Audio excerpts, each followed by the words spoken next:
everyone. Welcome back to Franchise Friday, the podcast with the Entrepreneur Source. My name is Melissa Peng. I am the member relationship strategist here, and I have the honor of having Rita Iglesias here with me today from Buzz Hello, Franchise madam. Brands. Hey, How are girl, welcome. you? I am doing so good. I'm better now that I have the chance to speak with you. And I'm just so excited that we're going to talk about Buzz and beyond today. Yeah. And you and I could chat for hours. So it'll be hard to condense it down into something good. But I'm excited as to what we talk about today. And I'll let you do a little intro, but I wanted to just say for all the people out there, Rita's the person that you want to know. Okay, people? Her personality lights up a room. She's not afraid to say what's on her mind. So if you need some truth, you go to Rita. She's probably read more books than the entire population of the US put together. And she treats her candidates and her team and her friends like gold. So what more could you want? And I love that you're part of the community. But you're welcome. But let's start with a little introduction. So how did you get into franchising, and just a little bit about the Buzz franchise brands? Sure. What you love about it, what you want to share. So I actually started off my career in the hospitality industry, working for a South African hotel company. And I loved it. I got to travel all the time. I would go to South Africa multiple times. And it was really an enjoyable industry to be part of. But like many things, many good things coming to an end, you have to find something else to segue into. And when the hospitality industry was taking a hit, especially in that 2009, 2010 era, I wasn't going to keep working in hospitality. I wasn't going to keep going down that. So when I was let go from the organization that I was with, I sought out the help of a recruiter who said to me, listen, you've got great sales experience, great marketing experience. You've done the trade show circuit. I'm looking for something like that, but it's a franchise company. You don't know anything about franchising, but they're willing to teach anybody. They cannot teach somebody to have a personality or know how to approach, potential candidates, but they can teach you, franchise regulations and everything that goes into it. So I said, yeah, sure, sign me up. So I started with Happy and Healthy Products. Let's do it.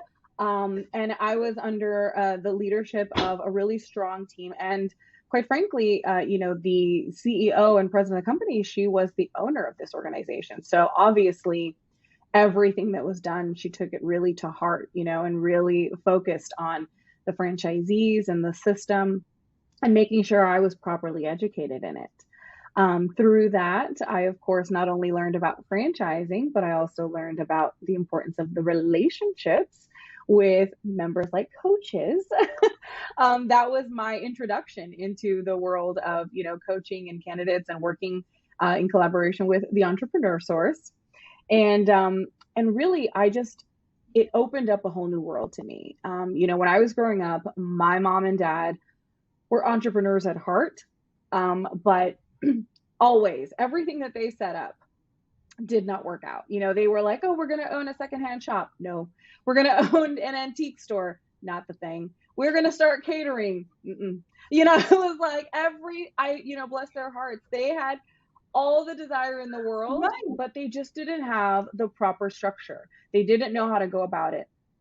So there was always something that came through and ruined it for them. At one point, their vintage shop was robbed, and they didn't have the proper insurance in place. They didn't have what they needed for it. And that's that. It's a wrap. And so all of those different ways of, wanting to become an entrepreneur, they ultimately just decided, you know what?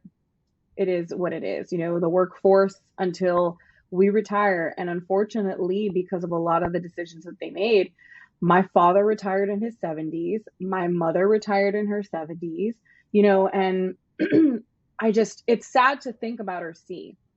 When I then look at, oh my goodness, what this world of franchising looks like, it wasn't just about the McDonald's or the Dunkin' Donuts. There's so much more to it. It actually breaks my heart a little bit, because I think, gosh, if my parents had only known, if they had only known about these opportunities, they probably could have established a franchise, maybe even two or three, and would have been set. Their desire, that heartwarming feeling of I want to be an entrepreneur, I want to own my own schedule, my life, take control. That could have come true if they'd just known about it or just known the resources were there. And once my eyes were open to it, there was just no going back. I so many pieces of that story resonate because not only what we do in franchising, I think when you're in the Mhm. space, Mhm. franchising and you're like, of course it's great. Of course it's awesome. On your side, you're talking to so many Yeah. candidates, so you get to actually introduce it even more so to so many people. But even just thinking how many people don't realize it's out there, but they're like your parents and they have this entrepreneurial like itch.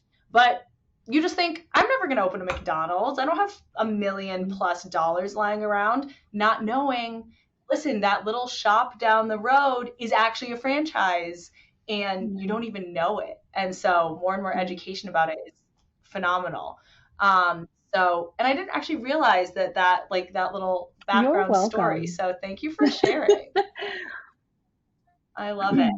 Um, well, and today, and we can get more into a little bit about like buzz and all of those things. But normally, I chat with people about their franchise development experience and what's really important when you're working with candidates and those types of things. But it Yeah. actually was International Women's Day yesterday. And I mean, we're all about Yeah. celebrating women every single day. Okay. That's what we do here. And we're all both very fortunate that we work at companies, I Yeah. think, that really allow for that. But today I'd love to really talk with you about your experience as a woman in franchising, in business, and what that journey has looked like for you from when you started to where you are now. And we can go really anywhere with it, but maybe let's start with you coming into the Mhm. industry as a woman, starting at a woman owned company, and what that was like, what that taught you, and then have there been barriers or things that have come up along the way that you've had to Absolutely. So, work through? I'm a loud and proud Latina. I am first generation Dominican American. Amen. So, my parents immigrated to this country in the 60s. So when I look at my family, I'm actually the first in my generation or my, line on the tree or branch on the tree to be in corporate America in terms of the females in my family. They've gone on to do great things, nursing, owning small businesses, but stepping into the realm of corporate America, that was me for the first time, and I'm the baby. So there was Wow. nobody really setting the path for me there, and nobody, unfortunately, to follow in the footsteps again in my generation in line. So I was having to figure it out for myself, and quite frankly, there were times where I was uncomfortable. We talk about imposter syndrome. I had that more often, than I cared to even admit to, because I was either the only woman in the room, the only person that looked like me in the room.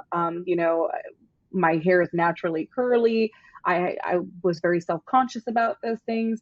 And I found myself starting to change who I was or how I would behave because I didn't want to stand out. I didn't want to be noticeable in a negative way. I was always afraid, oh, if I'm too loud, it's going to be a thing. I'm going to be told to bring it down. If I look a certain way, I might be told I look unprofessional.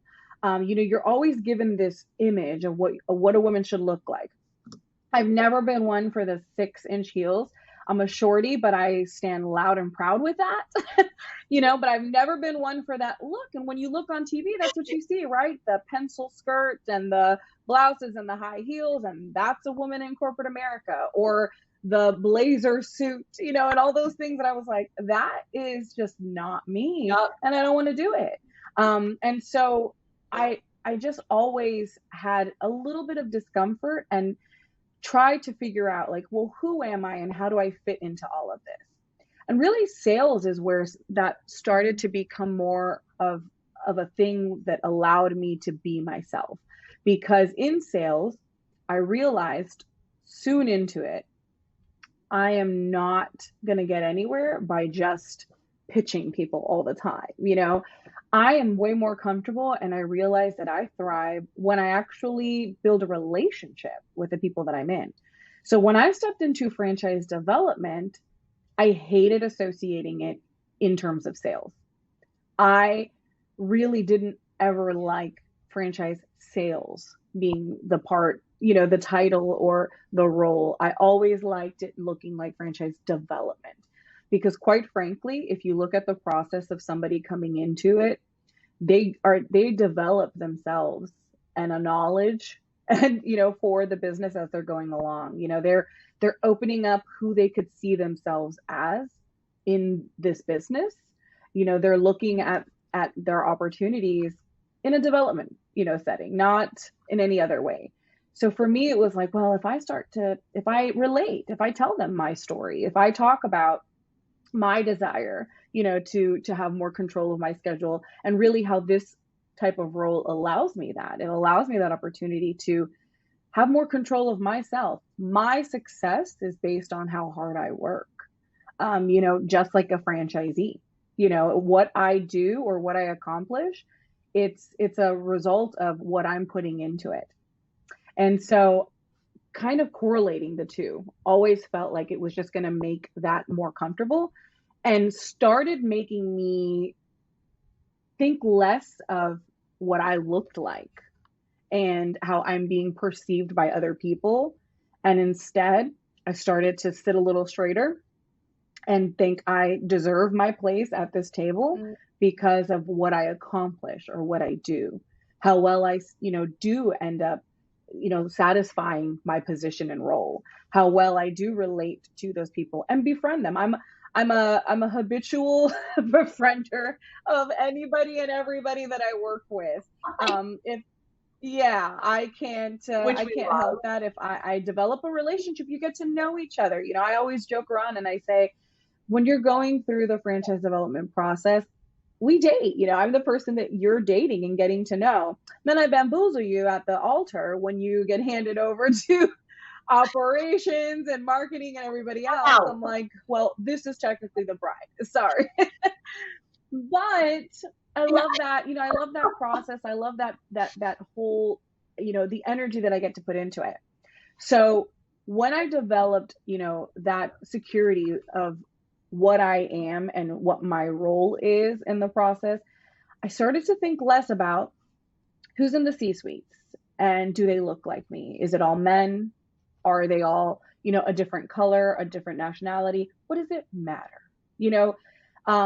I started to think less about, who I am in the room and who I said, and more about what I'm bringing to the table.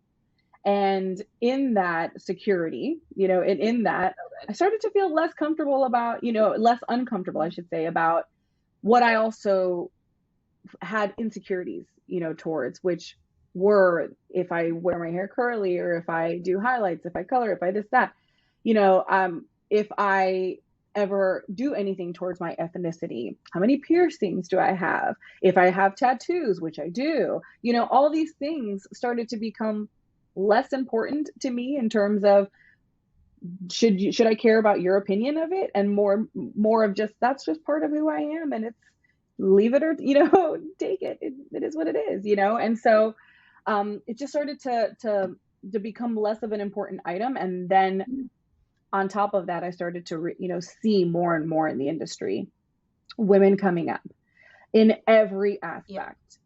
I look at you and I, we're clearly strong women, and we are ethnic, we're POCs. So I look at this and I think, look at how lovely this is.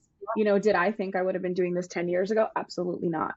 Absolutely not. But I see it now and I love it. And I look at, for example, at TES, I look at the amount of coaches that you have, how many strong females are in those roles, and the organization itself, lending itself to my career.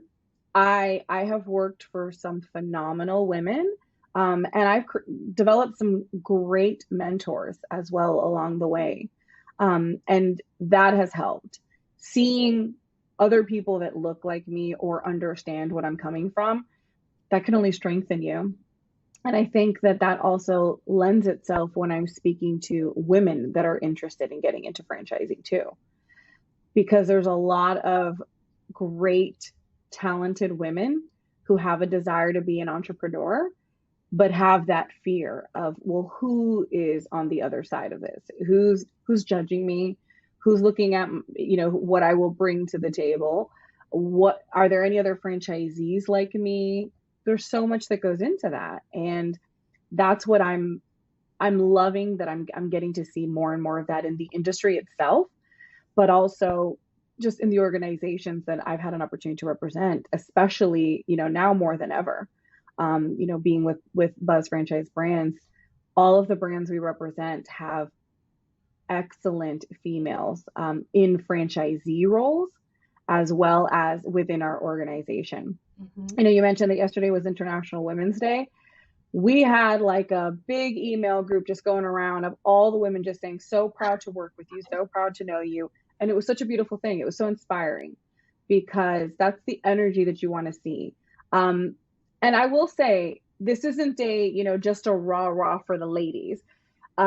It's equally important to have supportive men around you, and men that they don't care who you are, what you are, where you came from. They're just, we're equals and we're here together. That is just as important as anything else. And I am so proud of a lot of the men in the industry, and again, within my organization in particular, that are just respectful and they give credit where credit's due. And that is really what helps more than anything else too.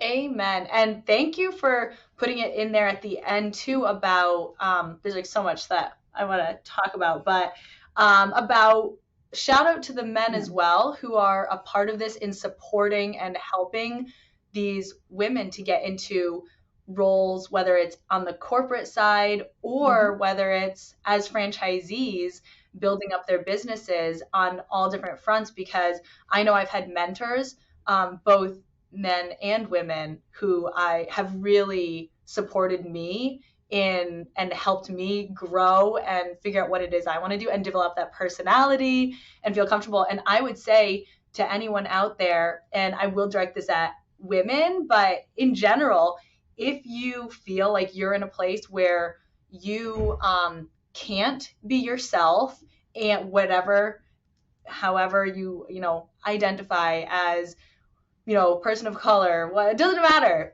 just if you can't be yourself and your personality, and obviously there's a level of professionalism that you have to display, but then you maybe want to look at, am I in the right place? Because you'll know you're in the right place when you have people who support you and you don't feel like it's more about, I'm so excited about what I can bring to the table and bring to this team, as opposed to I feel like maybe they don't look at me the same way, or that I'm not valued the same. So those are just two things I would say. And then back to, oh my gosh, just so many good things. But we are very fortunate. Like 10 years ago, no, never would I have thought that I'd be sitting here having a conversation with you about this in an industry that does allow for a lot of diversity and is becoming more and more diverse as time goes on. Like we were just at the IFA convention, and there's different committees for diversity and these different things. And franchising as an industry it doesn't discriminate. People of any kind of background or from any kind of walk of life can be given the opportunity to kind of change their lives through franchising. Again, whether you're on the sales side or the operations side or the franchisee side, it offers that, which is amazing and why I love it here. And because I get to connect with like you and all these other great women in the industry who really build each other up. So I love all of those things. When it comes to, so the imposter syndrome that's very interesting because I 10 out of 10 suffer from that, maybe less now, hopefully less now than before, but it still comes up where you're just like, I don't know if I deserve this, or that I need to work harder in order to stay in the seat that I'm in right now, or to prove myself, whatever it is. Does that still come up for you, and how do you get I can past occasionally that? still have it, absolutely. Again, I'm thankful for having gentlemen or, really great, companions and colleagues. But for example, I'm the lone lady, in our franchise development department now.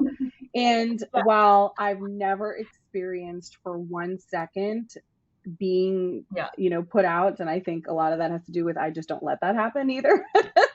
But I've never yeah, experienced it. I've exactly. never had Yes, that. But it could be easy to fall into like, oh, it's the good old boys club, and that hasn't come up. That doesn't happen to me. It hasn't happened to me now, but I've suffered it for a long time, where I was in yeah, organizations where it was a lot of men in leadership. I didn't really see any women. And I would walk into the room, and again, here I am, all loud and whatever, what's going on, guys, and I'm a jovial person, I'm a jokester, I never cross the boundaries of professionalism, but my I'm like, basically the best way to put it is I'm like a peacock, you gotta let me fly, the movie quote, like I'm absolutely, right. yeah. We have a big Yeah. personality. There's a big And I personality just, out there, which so we love. sometimes I would walk into a corporate meeting or a corporate room, and I would absolutely just kind of get into my seat and just like, oh man. And it would make me feel very uncomfortable. And I hated it because I was like, why am I letting that happen to myself? Or why am I doing that? To give you the greatest example of how I know I've overcome this too.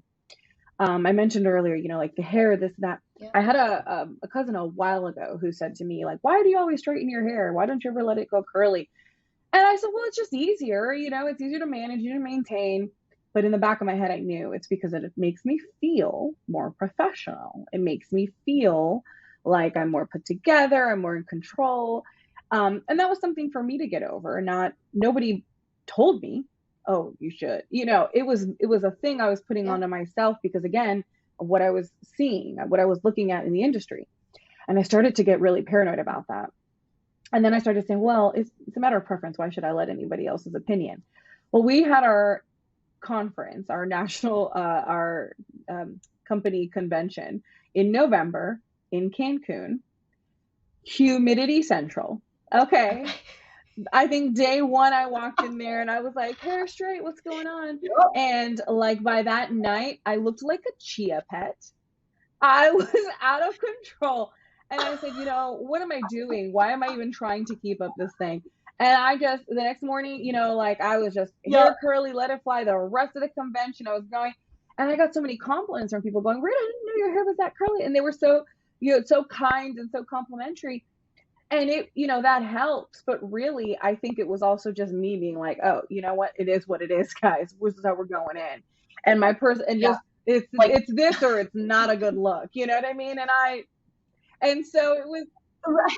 I owned it and I went with it. You And I owned it. thought to myself afterwards, I watched the video clip of, the recap of the conference, and I saw myself in a couple of the clips with my hair all and I thought, all right, that's nice. There I go. And that was that. It was, I didn't focus on the silly. And it sounds so, it sounds superficial, Yep. really, when you think about it.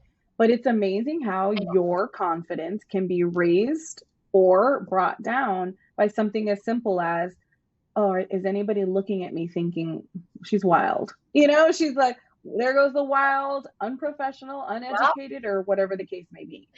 I went to school. right. I don't have an MBA. I don't have anything that, would elevate me in status. I actually initially went to school for forensic psychology. That's a story for another day. And and eventually just decided I'm going to get into marketing instead. And here I am in franchise development, the way of the world or how it goes. And again, those are things that you would say, oh my gosh, somebody with 20 years experience. And I look at it now and I think, well, my nearly 13 shouldn't Yeah. be diminished by anybody else's experience. Um, if I'm shorter than everyone else, if I'm, any more louder, if I'm anything else, this is who I am. And we just need to accept it. As I'm nearing 40, I just, Yeah. I'm also much more comfortable with who I am. So therefore, I think it Right. makes me care less. Yeah. I start to look at it as in my life, in my personal life, I'm happy, I'm healthy, I'm successful, Yeah. with the goals that I've set for myself. I know who I am. I know that what people sometimes think they see is not what I am. As you mentioned earlier, I love to read. I consider that almost a self-education over, anything else. I People may not believe it, but Yep. I love instrumental and classical music. It's what I actually find more soothing or relaxing than anything else. My Oh, Spotify actually put that out there quite grandly at the end of the year. And so I think, look, you wouldn't know that unless you got to know me. And so I started viewing that, my perception or my imposter syndrome, and I started putting that into the people that I'm talking to and realizing like some of their discomfort. I've had candidates flat out ask me, well, how many people of color do you have in your franchise? How many are women? How many they are just asking yep. these questions outright now. Before, it used to be a little more of a taboo subject, but now I'm being asked directly. Yeah. And I'm so proud that I get to turn around and say, oh, we have this many, what, of this nationality, this color, this background, this gender, whatever the case may be, we've got it. And I think all of that has also helped who I am in this industry and how I see myself, because I'm no longer a minority in it. I'm actually pretty much in the melting pot of what's going on, and that in and of itself has taken away some of that imposter syndrome that I did suffer 13 years ago, but I just don't feel it anymore. Right. Yeah. I love that because I'm like, and I think too, it does, like you said, mindset. And people could listen to this and say, that seems like such a silly thing, like hair or the way that I dress or Mm-hmm. if I'm wearing heels or not. But, and again, this isn't just pertinent to women. I think you have men who come in as well and suffer from imposter syndrome or this feeling like I have to fit into a mold. And if I don't, what are people thinking of me? And at the end of the day, it's not like you don't want to victimize, yourself or whatever. You will grow. Time also helps. And I think too, Yeah. this industry has helped shape who I am today, 100%.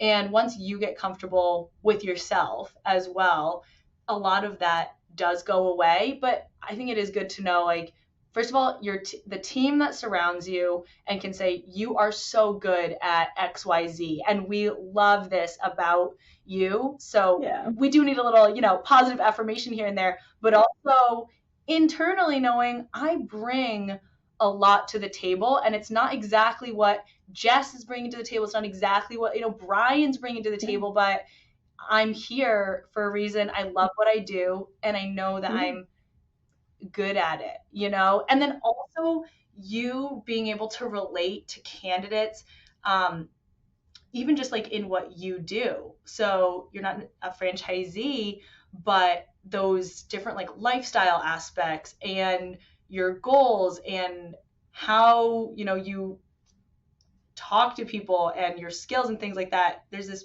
great parallel um, to the franchisee side as well.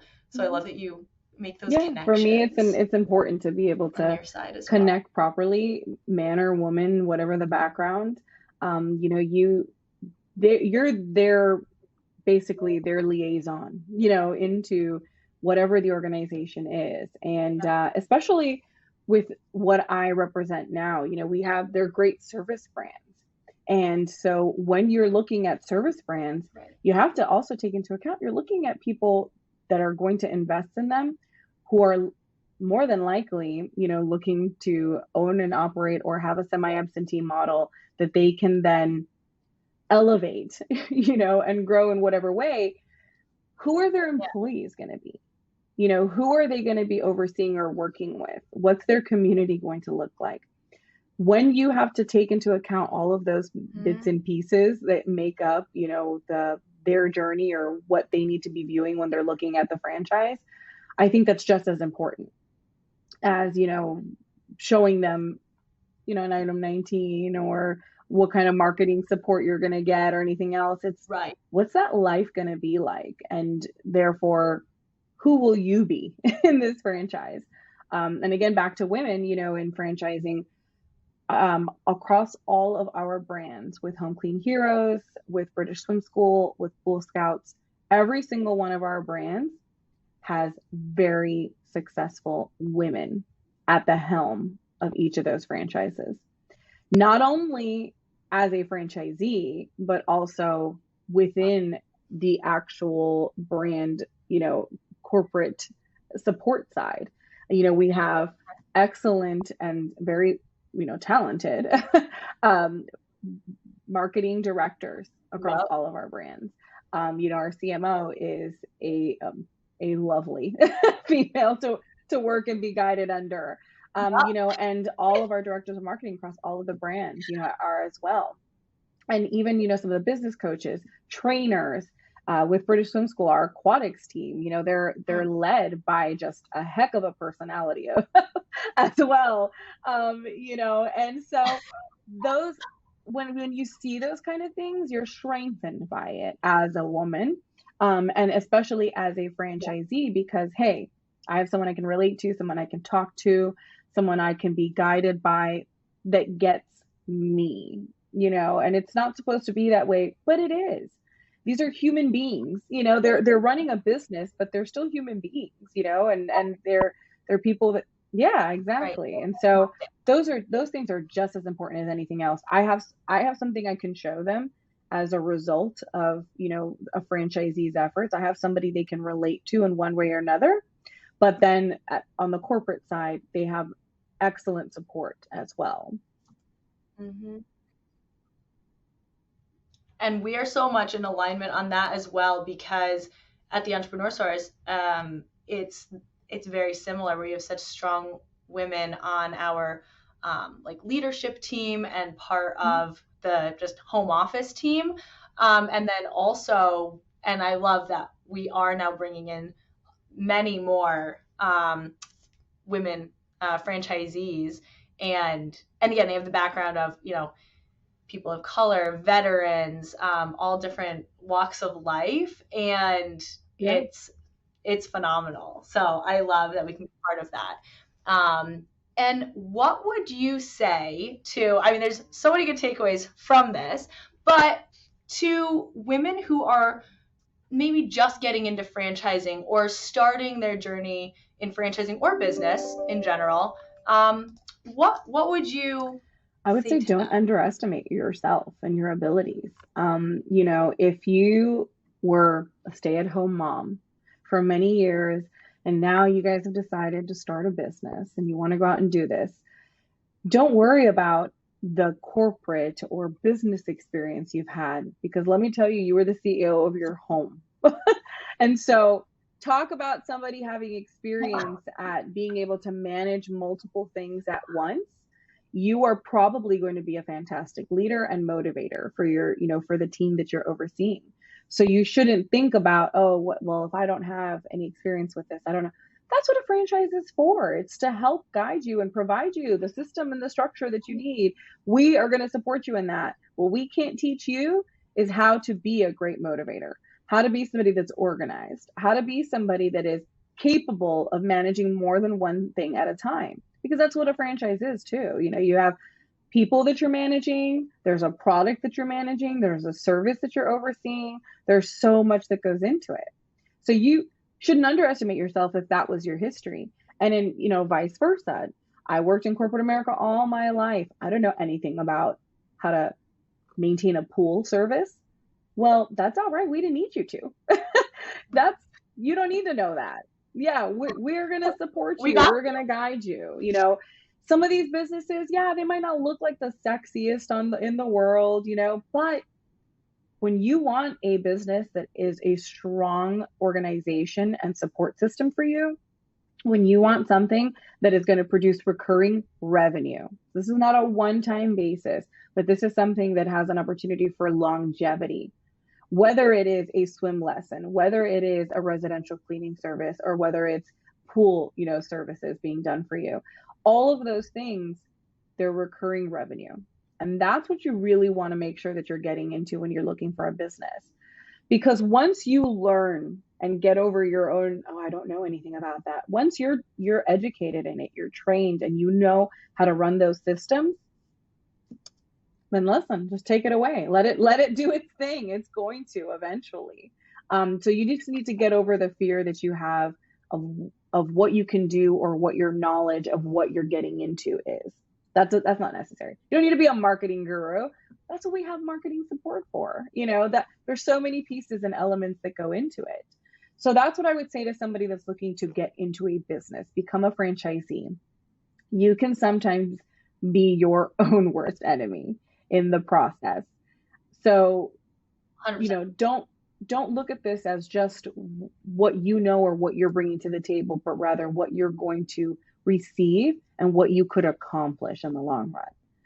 And then for anyone that wants to just get into franchising in general, whether it's in the development side, as a coach or anything of that nature, I would just say, listen, this is about connecting people with what could be the perfect opportunity.